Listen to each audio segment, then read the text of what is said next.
The house stood at the edge of the Mississippi Delta, like a wounded animal, its white columns gleaming in moonlight, its windows black and watchful.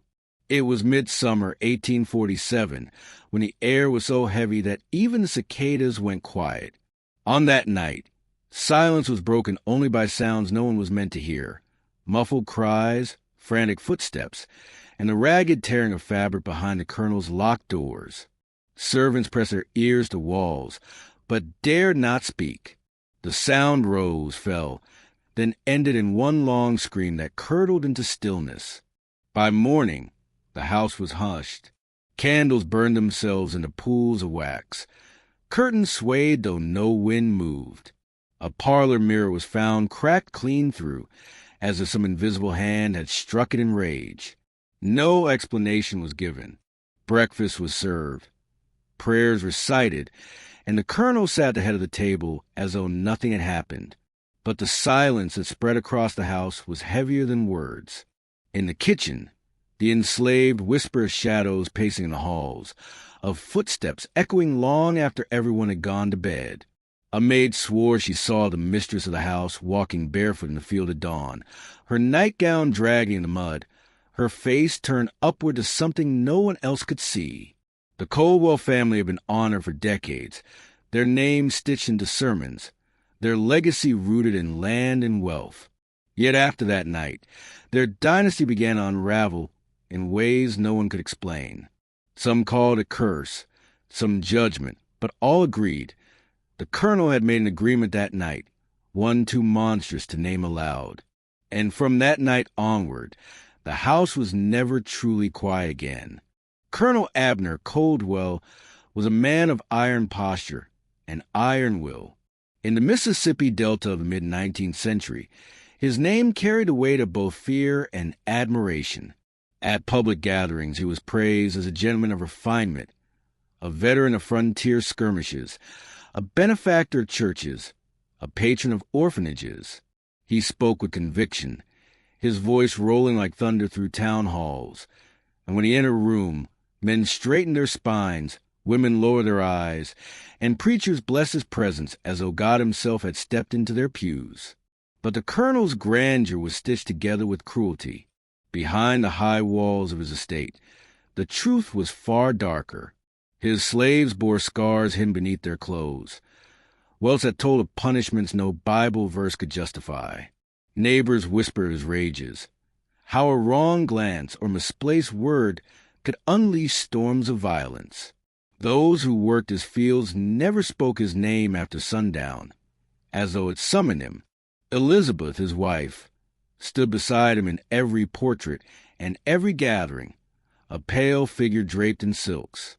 To outsiders, she was porcelain perfection, obedient, refined, a woman whose purpose was to smile silently at his side. But her eyes betrayed her. They were hollowed, shadowed with grief, and those who dared look long enough swore they saw despair flicker like a dying candle. She rarely spoke in public, and when she did, her voice trembled as if each word cost her dearly. Yet the colonel's reputation remained untarnished. Ministers preached his virtues from pulpits, and politicians toasted him at banquets. His sins were wrapped in silence, hidden behind walls no one dared to breach. But reputations are fragile things. Behind every polished sermon and every gilded dinner plate, something darker stirred, a hunger that no battlefield glory, no plantation wealth, and no public praise could satisfy. It began on a night steeped in smoke and liquor. The colonel's parlor reeked of brandy, the air thick with the sweetness of tobacco ash. Lamps burned low, casting long shadows that trembled against the walls. Abner Coldwell sat slouched in his great chair, uniform unbuttoned, medals glinting faintly like mocking eyes. Around him, silence hung, a silence broken only by his wheezing laughter as he called for 7 men to be brought from the slave quarters. They were not chosen at random. Each had endured his punishments. Each carried scars like scripture carved into flesh. Their faces were blank, though their eyes burned with questions they could not ask. They stood in a line, barefoot on the polished floor, while the colonel poured another drink, his words spilling out in fragments. He spoke of loyalty, of ownership, of debts owed not in coin but in flesh. Then he turned to Elizabeth. She stood rigid in her nightgown, her face pale as paper, her hands trembling against her sides. The colonel placed his glass down, and with a sickening calm, presented her to the 7 men. "An agreement," he said, his voice thick with intoxication, and something darker, something deliberate. He laughed as though it were a joke, a performance staged to assert power, to blur the boundaries of cruelty into spectacle. No document was signed, no witnesses recorded the act. But in that room, beneath the weight of candlelight and silence, a covenant was forged. Elizabeth's lips did not move, her eyes fixed on the floor as the air filled with a suffocating stillness.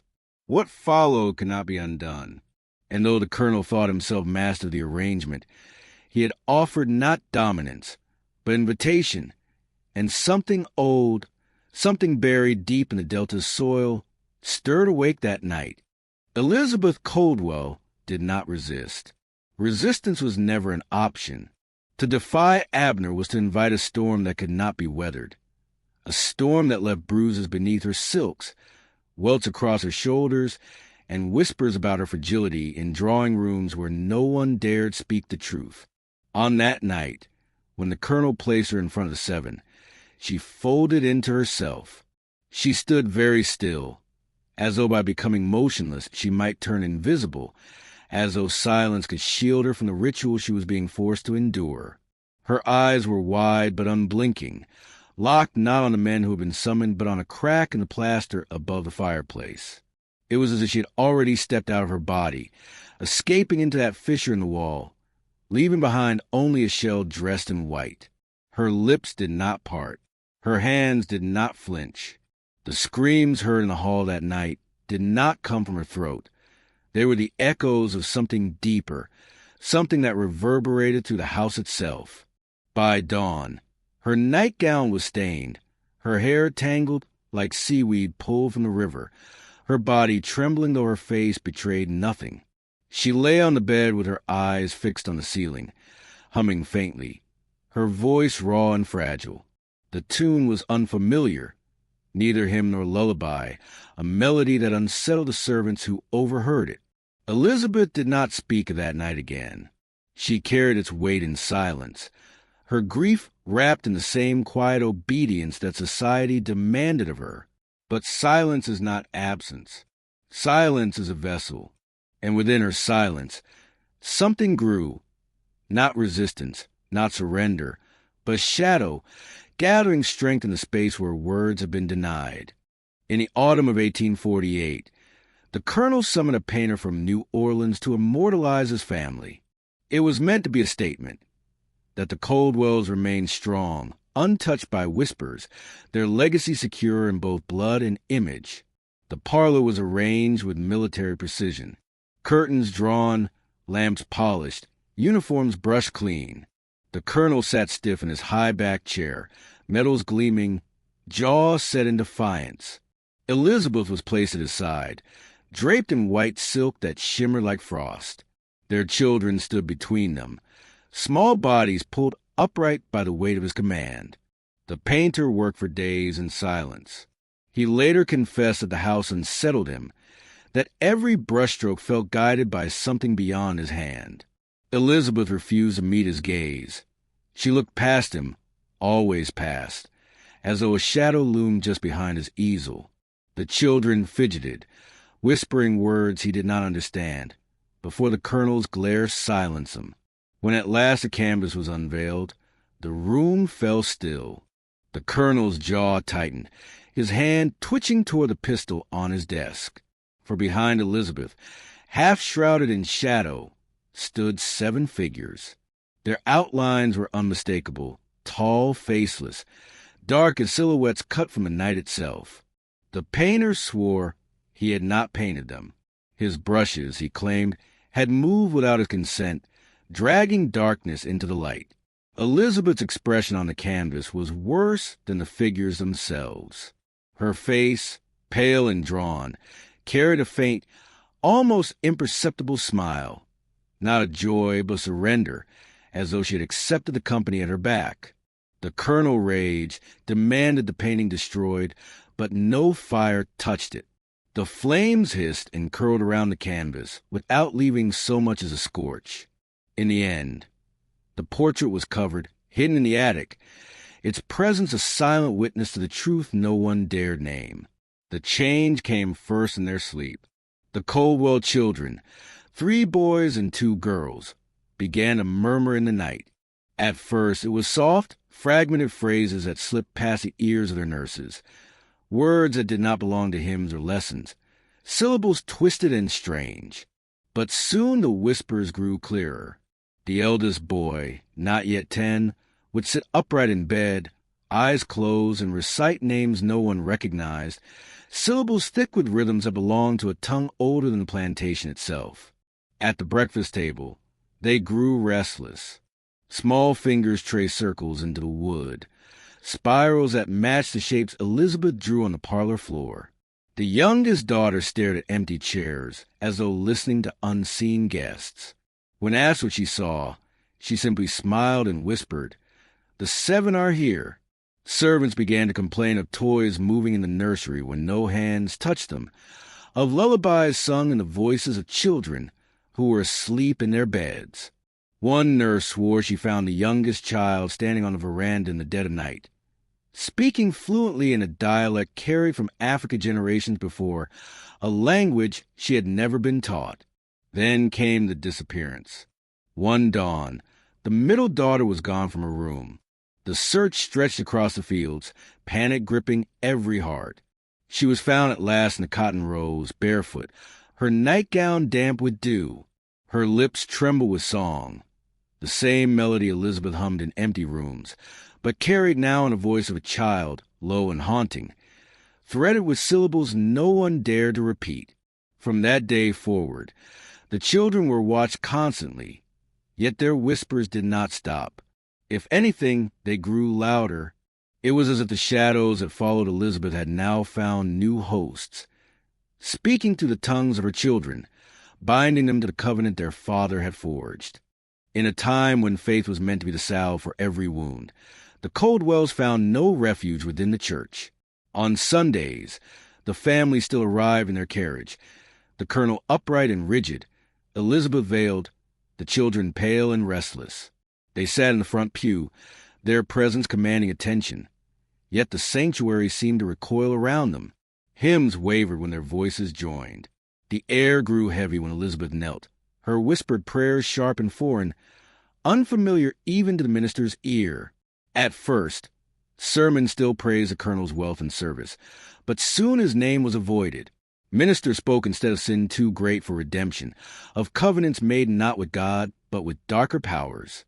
Behind closed doors, they admitted what they dared not say aloud. No blessing could cleanse what lingered in that house. One Sunday, Elizabeth approached the altar to take communion. The minister's hand trembled as he raised the chalice, but when she touched the cup, the wine turned bitter on his tongue, souring before it reached her lips. He pulled it away, declaring she was not prepared, that she must repent before tasting the blood of Christ. Elizabeth did not argue. She only smiled faintly beneath her veil, as though the rejection had been expected. From then on, she came veiled in black, though no death had been declared. She sat silently through each service, her head bowed, her lips moving in prayers that grew more and more alien. Parishioners whispered that her presence soured the holy water, that baptisms failed when she stood near the font. Mothers pulled their children away when she passed, muttering that her shadow clung too long to the innocent. Yet Elizabeth kept coming, week after week, not as a penitent, but as something else, a quiet, unwavering presence that unnerved even the most devout. The church could not ban her, yet it could not save her, and so in silence it turned its face away. In 1851, a letter arrived at the Coldwell estate, sealed in trembling script from a matron of a nearby orphanage. For years, the Colonel's donations had kept its doors open. money that bought blankets, bread, and discipline. But the letter was not one of gratitude. It was a plea. The matron described strange drawings appearing among the children, crude sketches scrawled in charcoal on walls and paper scraps, a woman in white surrounded by 7 towering shadows. The children called her the Bride of the Seven. When asked where they had seen her, their answers were always the same. She comes at night. She stands at the window. Some children awoke screaming, claiming the woman whispered lullabies into their ears. Others rocked themselves to sleep, humming a tune identical to the one Elizabeth Colwell murmured in her empty halls.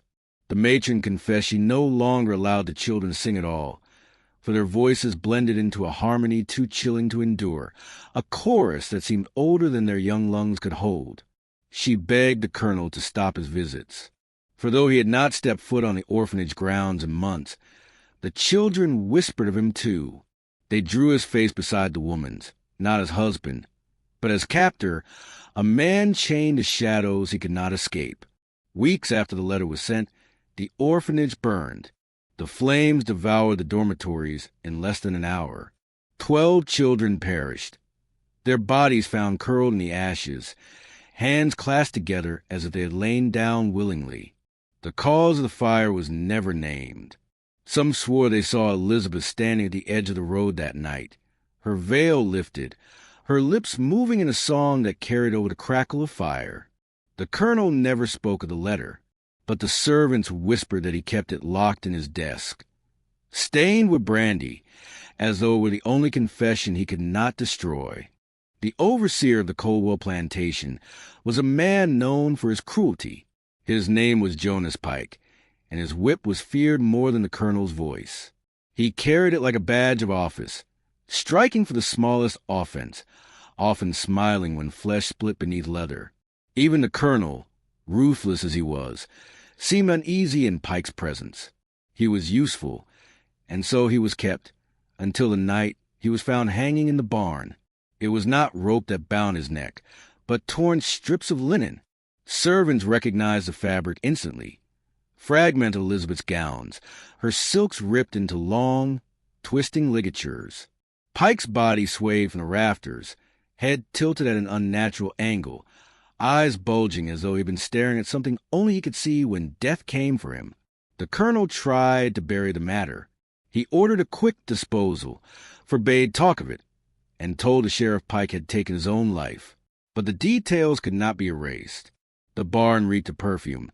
Elizabeth's scent clung to the wood, sweet and nauseating. Slaves whispered that they heard voices at night, a harmony of 7, singing from the rafters. Elizabeth, when asked, said nothing. She did not attend the burial. But her eyes, once hollow by silence, now shimmered with something new. It was not grief nor relief.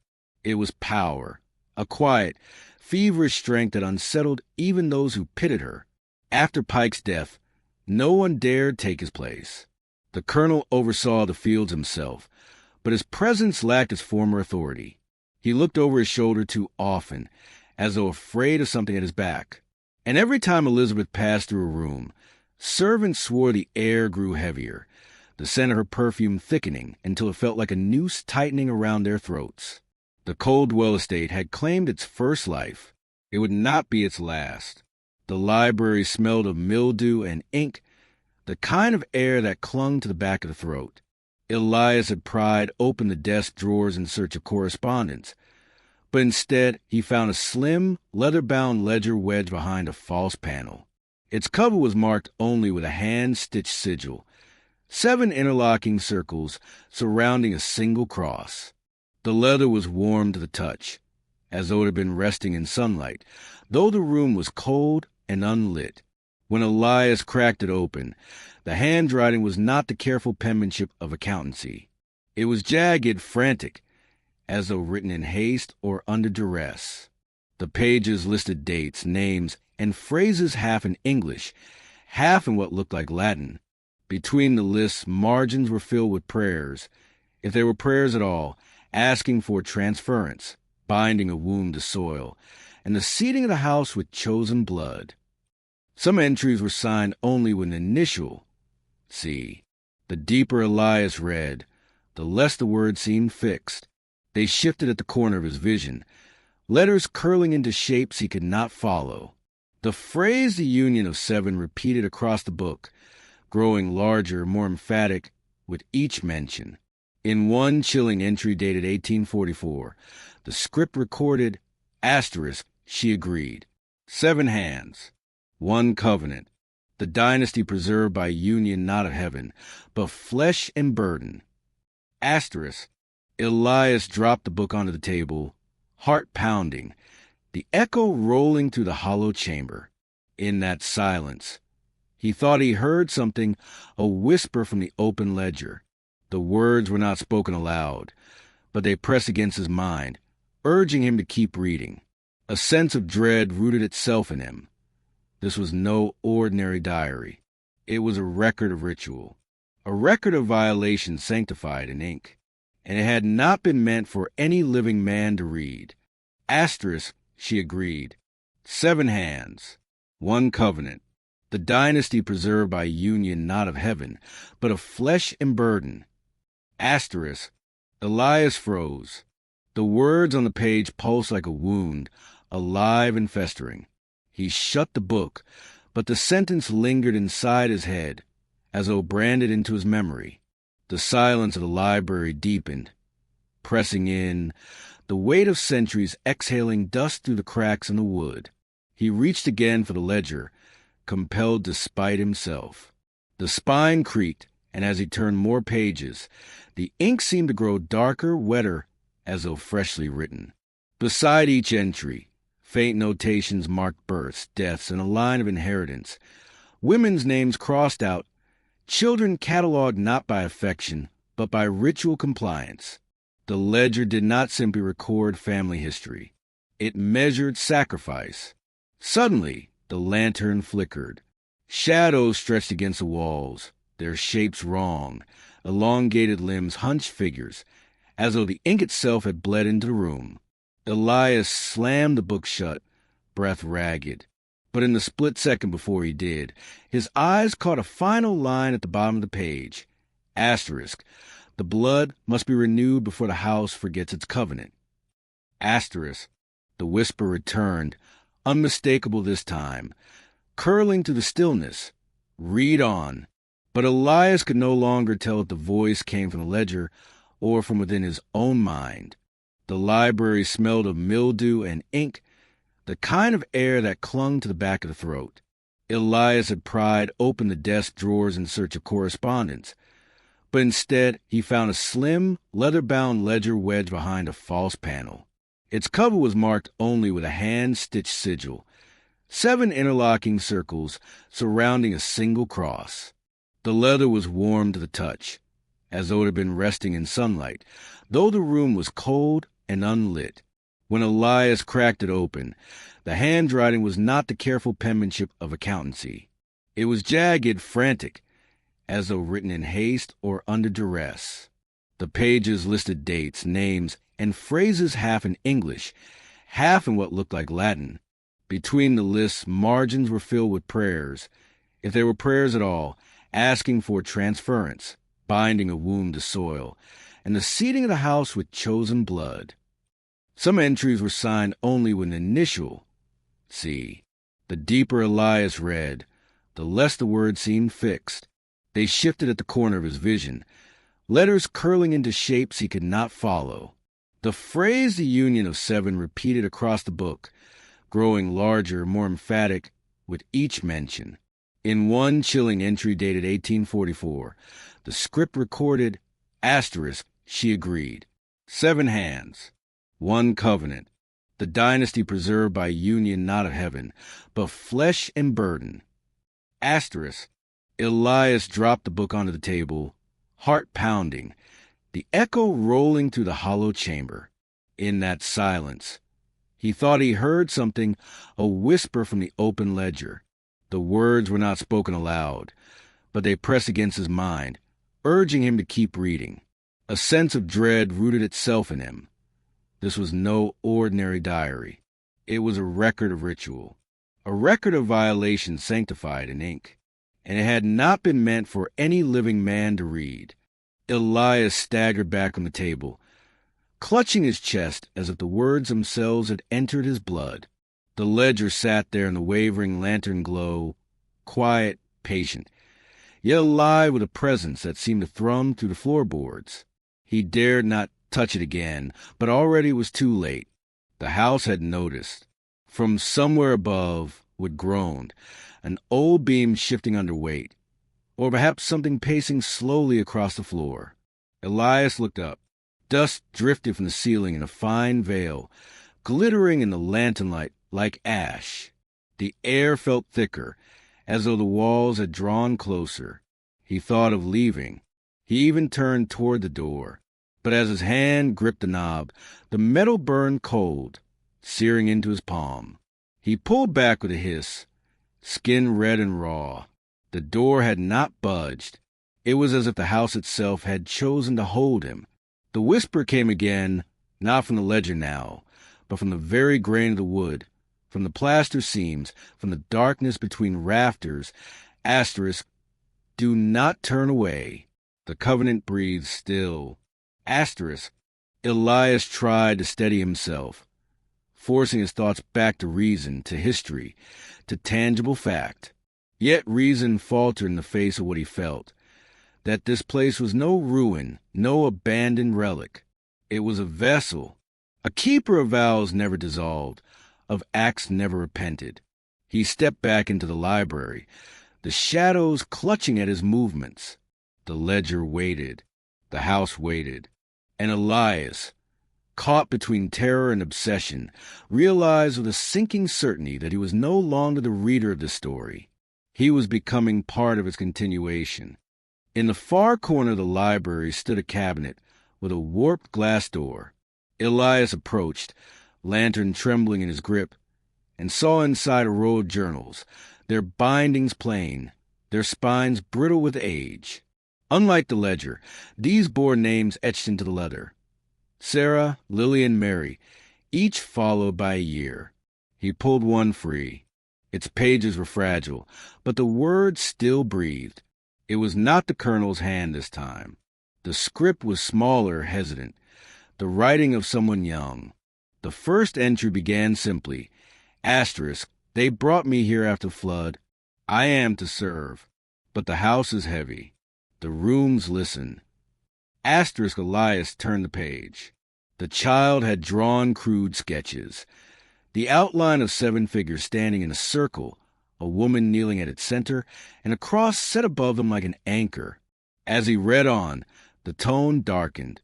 The girl, Sarah, wrote of whispers at night, of tasks assigned in silence, of women disappearing from the quarters and returning changed, silent, hollow-eyed.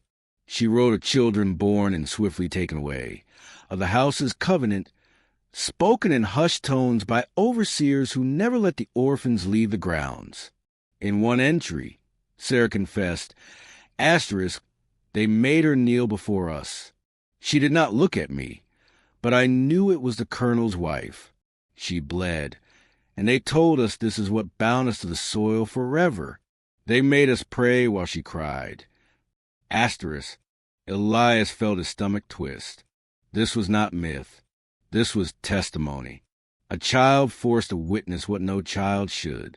He set the journal down with shaking hands, but his eyes caught a final line scrawled at the back. Asterisk, the house never lets him die. It feeds on us, and one day it will feed on you. Asterisk, the lantern guttered.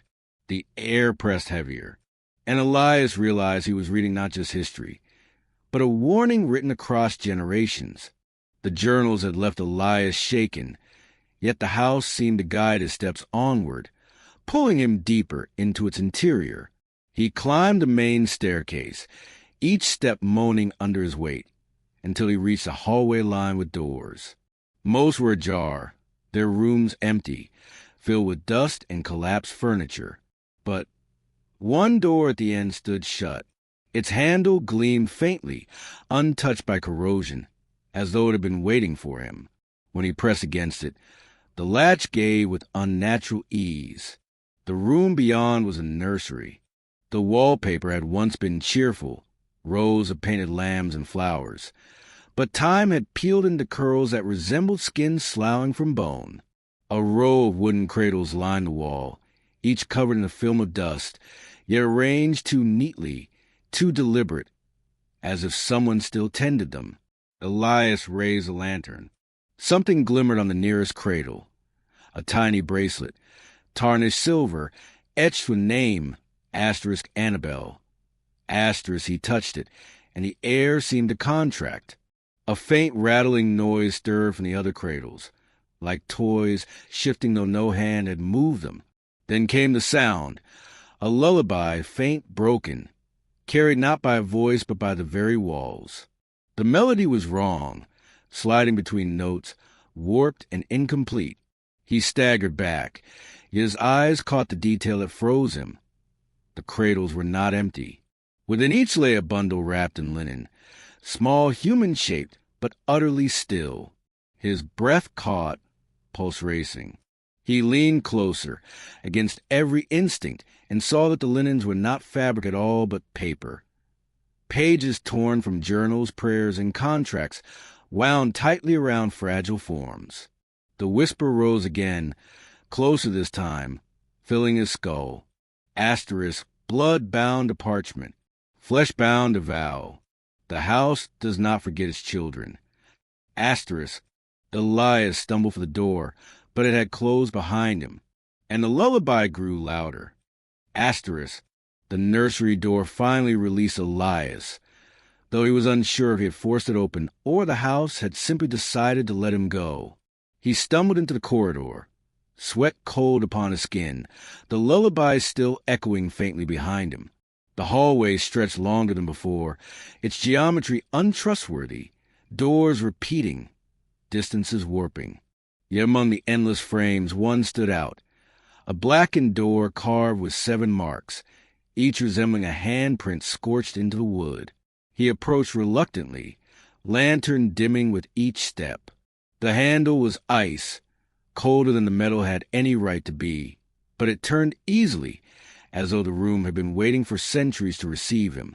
Inside, the air was heavier, thick with the stench of charred wood and something fouler, iron rot, the sharp tang of old blood. The chamber was circular, its walls etched with sigils matching those in a ledger. 7 chairs were arranged in a ring, each tall-backed, carved, and darkened with age. At their center lay a low altar of stone, stained black, its surface grooved with channels that spiraled outward like veins. Elias raised his lantern higher. The channels did not simply stain, they glistened as though wet. On each chair, words were carved deep into the grain. Asterisk, submission, burden, flesh, silence, seed, witness, covenant. Asterisk, his pulse hammered as he realized what the room was. This was no parlor, no council chamber. It was a theater of ritual where 7 lives once enacted their pact upon the body of one. Elias stepped back, his breath ragged. The air pulsed, the walls tightening as if drawing breath themselves. A sound stirred the altar, faint at first, then rising, a heartbeat wet and uneven, as though the stone itself had begun to live again. And then in the darkness beyond the ring of chairs, something shifted, something waiting to complete the circle. The sound was not imagined. It pulsed from the stone altar, reverberating in Elias's bones, a heartbeat too heavy to belong to any living creature.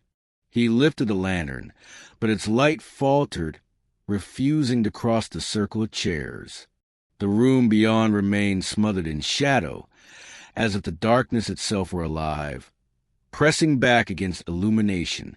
Then, slowly, a figure emerged, not walking, but forming from the gloom. First a hand, gnarled and blackened like burnt wood, then a face, featureless except for a gash of a mouth. It moved without sound, yet the air carried a low vibration, a resonance that spoke directly into Elias's skull. Asterisk, the covenant is not broken. Flesh must remember. Asterisk, his instinct screamed to flee, but his body rooted to the floor. The figure drifted to one of the chairs and sat. The wood moaned as though recognizing its occupant. Another shadow peeled itself from the wall and claimed the next seat.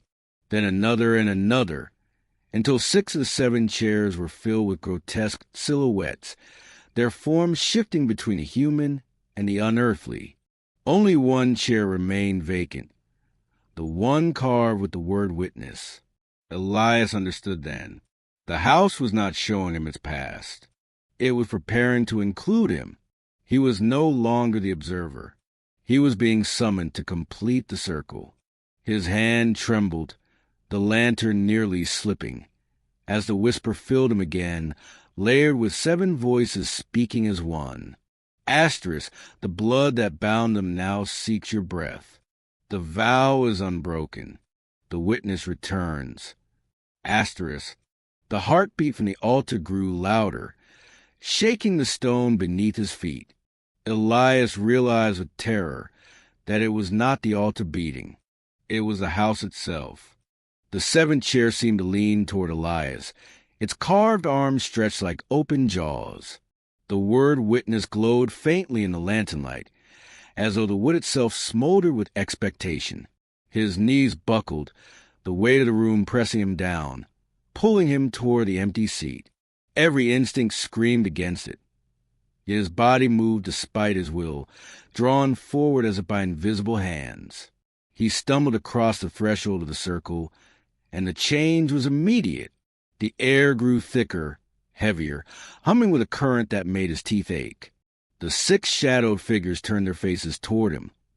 Faces not quite formed, features rippling like water disturbed by unseen currents. They did not speak, but their silence was worse, their gaze a command older than language. Elias gripped the lantern tighter, desperate for its light, but the flame dimmed until it was no more than a coal. He collapsed into the witness chair, chest heaving. The wood was warm, too warm, as though many bodies had sat there before him, each leaving their imprint, their surrender. The altar pulsed, grooves along its surface filling with a black sheen that glistened wetly. Elias wanted to look away, but the circle held him, forcing his eyes to follow as the liquid spread outward, tracing the veins carved into the floor. It reached the legs of the chairs, climbing upward, binding wood and shadow alike. And then he felt it, cool against his ankles, seeping into his skin. The voice rose again, 7-throated, pressing into his mind like nails. Asterisk, the witness does not observe. The witness remembers. Through you the covenant lives. Asterisk, Elias screamed, but no sound left his throat. The house had claimed him, and silence was now his inheritance. The black liquid surged higher, rising past Elias's legs, gripping him like iron shackles. It was not cold anymore. It burned, searing as though his flesh were ink pressed into parchment. His lantern clattered from his hands, extinguishing as it hit the stone floor. The room plunged into darkness, yet Elias could still see every detail, every shadow, through a sight that was no longer his own. The 6 figures leaned closer, their forms stabilizing into clearer shapes. Men and women, gaunt yet regal, their faces scarred with ritual markings. Their eyes glowed faintly like embers, and each lifted a hand in unison toward the altar. The grooves upon the stone blazed with crimson light, the heartbeat swelling until Elias's own pulse matched it, unwilling, tethered.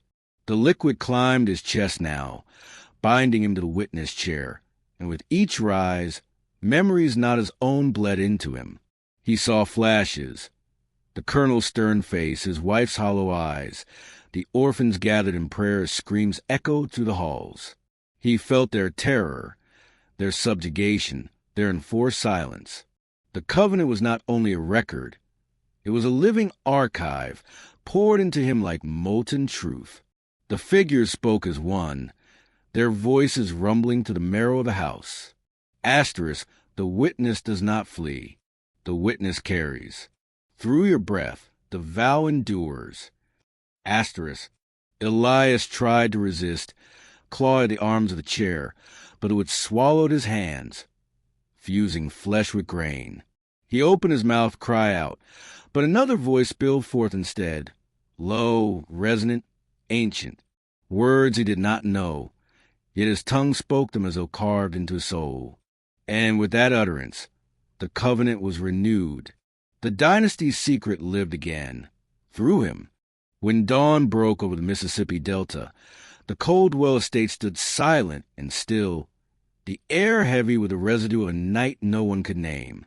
Birds avoided the oaks, and the wind whispered in unnatural patterns through the shattered shutters. The house exhaled a long, measured sigh, as though it had been patient for centuries and its patience had finally been rewarded. Inside, the library remained untouched, the ledger lying closed on the table. The journals of the orphans were stacked neatly beside it, their pages bearing no evidence of the terror that had passed through them, yet the ink faintly shimmered in the morning light, as though retaining the memory of voices long silenced. Elias was gone. No trace remained of him except a faint impression of his body in the witness chair, the wood grain warped subtly to accommodate his shape. The air still hummed with a heartbeat, now merged with the pulse of the house. Those who came later would feel it, a low vibration under their feet, a whisper brushing the edge of consciousness, a reminder that some doors, once opened, never truly close. The shadows lingered in the corners, long and patient. The lullabies of Elizabeth, the whispers of the children, the echo of the covenant. They endured, sewn into the very fabric of the walls.